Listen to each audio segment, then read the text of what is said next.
Hey gut feelers, so this video is very vlog style. I'm not going to edit it out anything, it's just going to be me sharing, and I hope it's going to be helpful and valuable to you. Let me know in the comments below if it is. So I've been like this, it's late in the night, it's 10 p.m, it's usually bedtime, and I just put my honey mask on. If you can see this, just honey for nurturing the skin, and I've got some pimples coming out here because of doing kind of a detox, eating cleaner than before, and what usually happens is a breakout. And the reason why I wanted to film this video, I think it's two reasons really. First of all, because I like sharing, and I didn't do a YouTube video for a while, and the last live Q&A just didn't happen because of the thunderstorm, and the electricity was cut. It's going to happen next week. And the second reason is a kind of colleague slash friend of mine.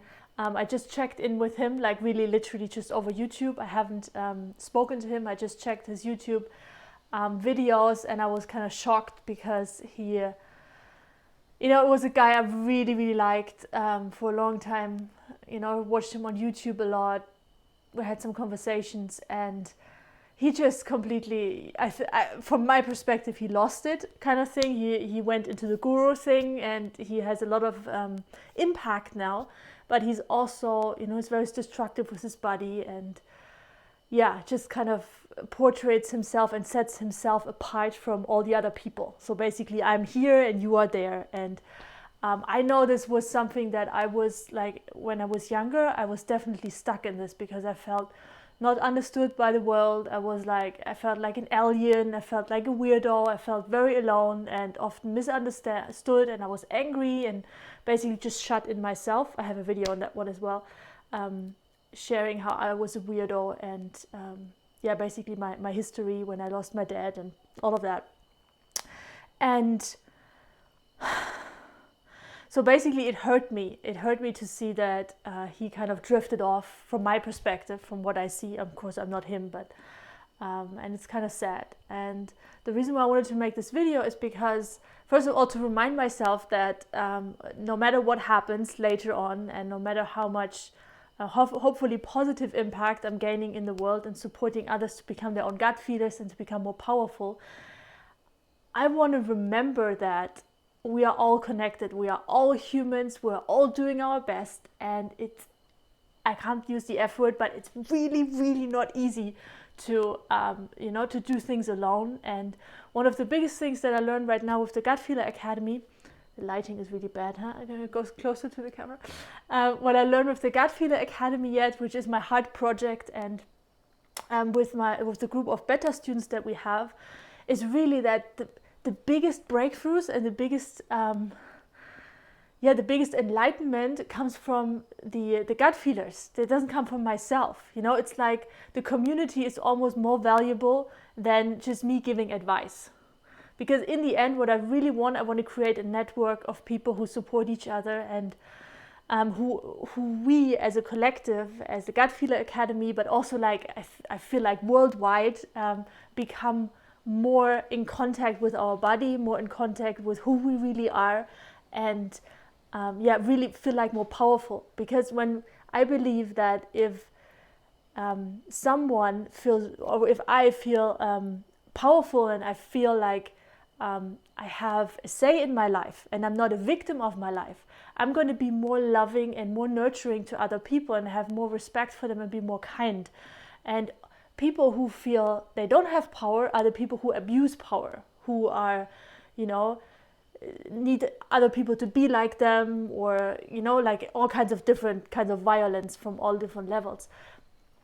And so basically what this all is about is I want to make this video because I wanted to share that the reason really for me for doing the Gut Feeler Academy and for doing what I'm doing is that I want to contribute, and I want to feel good about what I'm doing. This is the most important for me, and I feel like this, I'm not saying that I have achieved this in any way, but this kind of state of purity, or this state of acting from your heart, or from my heart, and being a gift to the world is the most blissful thing I ever experienced. You know, I'm an only child. I was always about, I can have the world. It's only about me. I was definitely narcissist, raised narcissist. And it took me a long time to get over this. And I probably still am a little bit because I'm doing these YouTube videos. But like to turn this shadow into a gift and to help other people to feel more empowered and maybe do things like this as well, to share their gifts. That's really what I'm about. And last thing I wanted to share, I think, how long are we on this video? 5 minutes. That's pretty good. Last thing I wanted to share is I had a client this afternoon, was a she, and one of the things she asked me was to bring in some art therapy into her homework, into the work we do together as a one-on-one client. And maybe this is something you want to try out. I have good experience with that, also doing without the art. And it's really about like the whole message that I hope I'm going to hand over to you. Of course, it's all about your own experience and trusting your gut feelings, is that illness really can be a gift in disguise, or is a gift in disguise. It's not a bad luck, or that it's your genetics, or that it's your fault, or that you're kind of punished by God or punished by whoever. And anything really that puts the blame on you, or that puts blame on other people. From what I experienced and what I share on this channel is about that illness can really be a gift in disguise, meaning that if we stop fighting against the symptom, you know, I have to beat Candida, I have to get rid of the constipation. This is very much what Western medicine tells us. You know, I've got a symptom, attack it, give it a medication, give it antibiotics, give it proton pump inhibitors, just get rid of it. But it doesn't honor the intelligence of the body, because I feel our body is really like a mirror and an instrument that can help us to navigate through this 3D human experience. So for me, the exercise that I gave her, my one-on-one client this afternoon, was I first asked her, what are your 3 most troublesome symptoms? Yeah, find out 3 symptoms that trouble you the most. Shouldn't take long. It can also be just 2, whatever comes up. And then out of those 3, find the number 1 most trouble-making symptom right now. That can change over the days, but like right now, what's like the thing that makes you crazy, you know, that you want to get rid of, that drives you nuts? Constipation, anxiety, can't sleep, you know, no energy, whatever it is. Bloating, constant bloating, pain.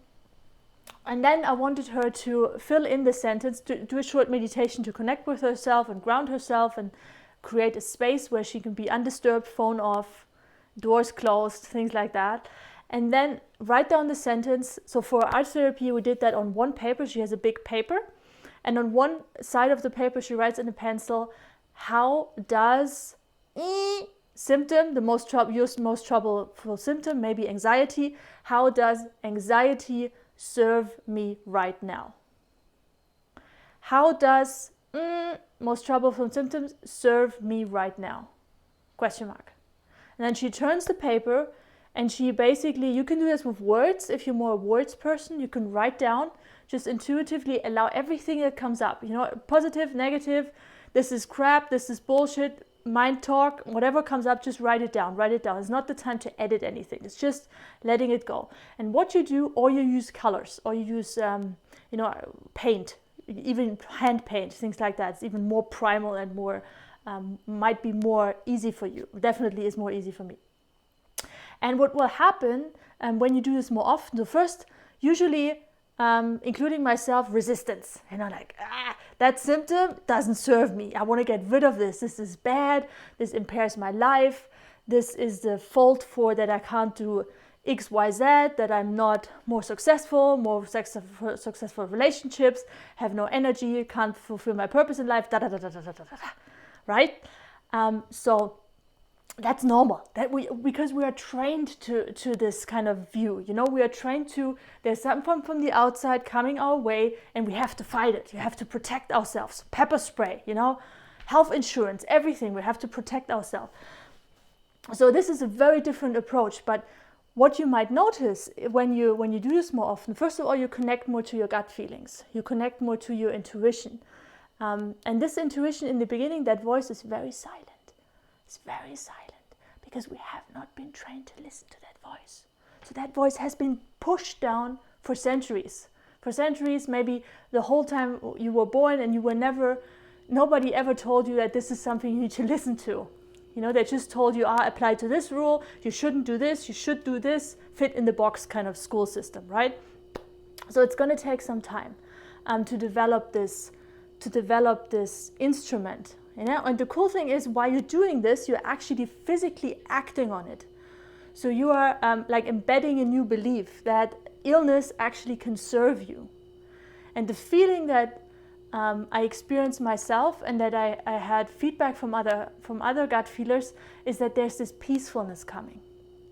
You know, when we stop fighting against the system, against the symptom, you know, I want to get rid of it.